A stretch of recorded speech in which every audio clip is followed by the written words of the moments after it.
रानी तू कल फिर आना, कहीं मत जाना तू अपने दरबार से, कि तेरे दर्शन होंगे बड़े अरमान से।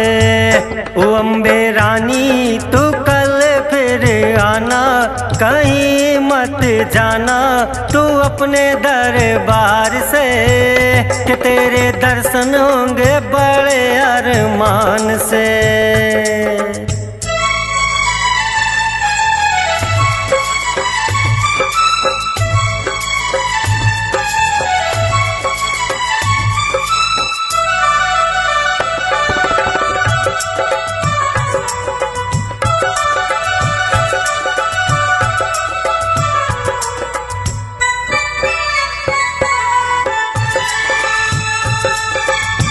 तूने कहा था विंध्याचल में मिलूंगी, तूने कहा था विंध्याचल में मिलूंगी, आई थी पर तू न आई, वादा किया था दूंगी दरसिया, लगता है मैं ना भाई, मेरे प्यासे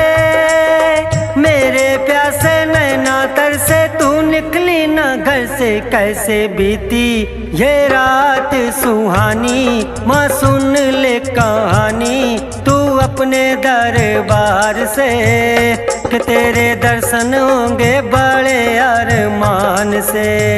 ओ अम्बे रानी तू कल फिर आना, कहीं मत जाना तू अपने दरबार से, कि तेरे दर्शन होंगे बड़े अरमान से।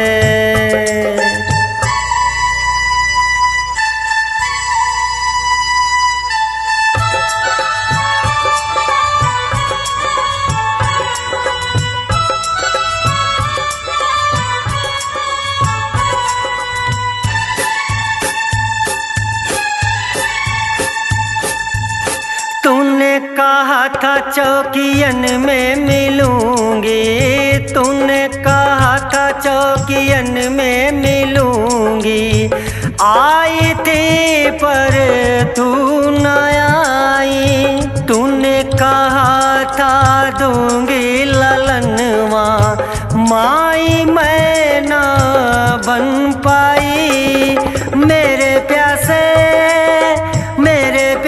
नैना तर से तू निकली न घर से, कैसे बीती ये रात सुहानी, माँ सुन ले कहानी तू अपने दरबार से, कि तेरे दर्शन होंगे बड़े अरमान से।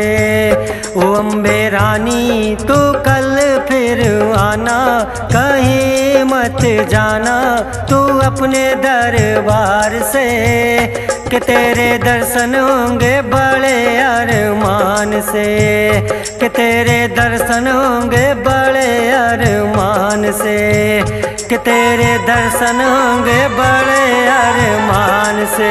जय हो।